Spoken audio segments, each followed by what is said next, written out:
sminkbestand, som ikke er til fare for nogen som helst, og vi kan teste dem, hvis det endelig skal være ugentligt, for at se, om der alligevel skulle være noget gennembrud, hvad vi ikke tror, det vil være.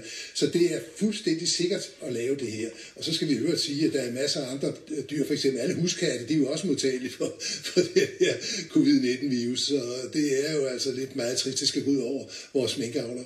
Og så vil jeg sige, det byggede på, det var et elendigt forsøg ude på Serum Instituttet på deres biologiske afdeling, udført af Anders Famsgaard, som jeg kender aldeles glimrende, og som ikke var konklusiv på nogen måde, heller ikke Søren Brostrøm troede på det, fremgår der nu af den afhøring, der er i gang med mink-sagen.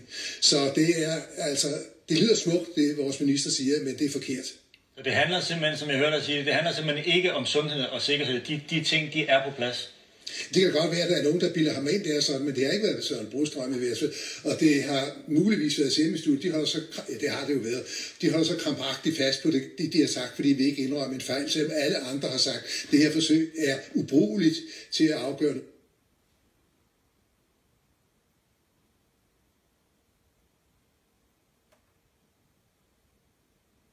For folkesundheden, og vi så den her cluster 5, der spredte sig, det var 14 mennesker, der blev ramt, de bliver overhovedet ikke syge af det, og så uddøde den af sig selv, fordi den er tilpasset minkene, der er en højere legemstemperatur end os, og derfor gror den altså langsomt og forsvinder fra mennesker. Per Larsen, ser du også, at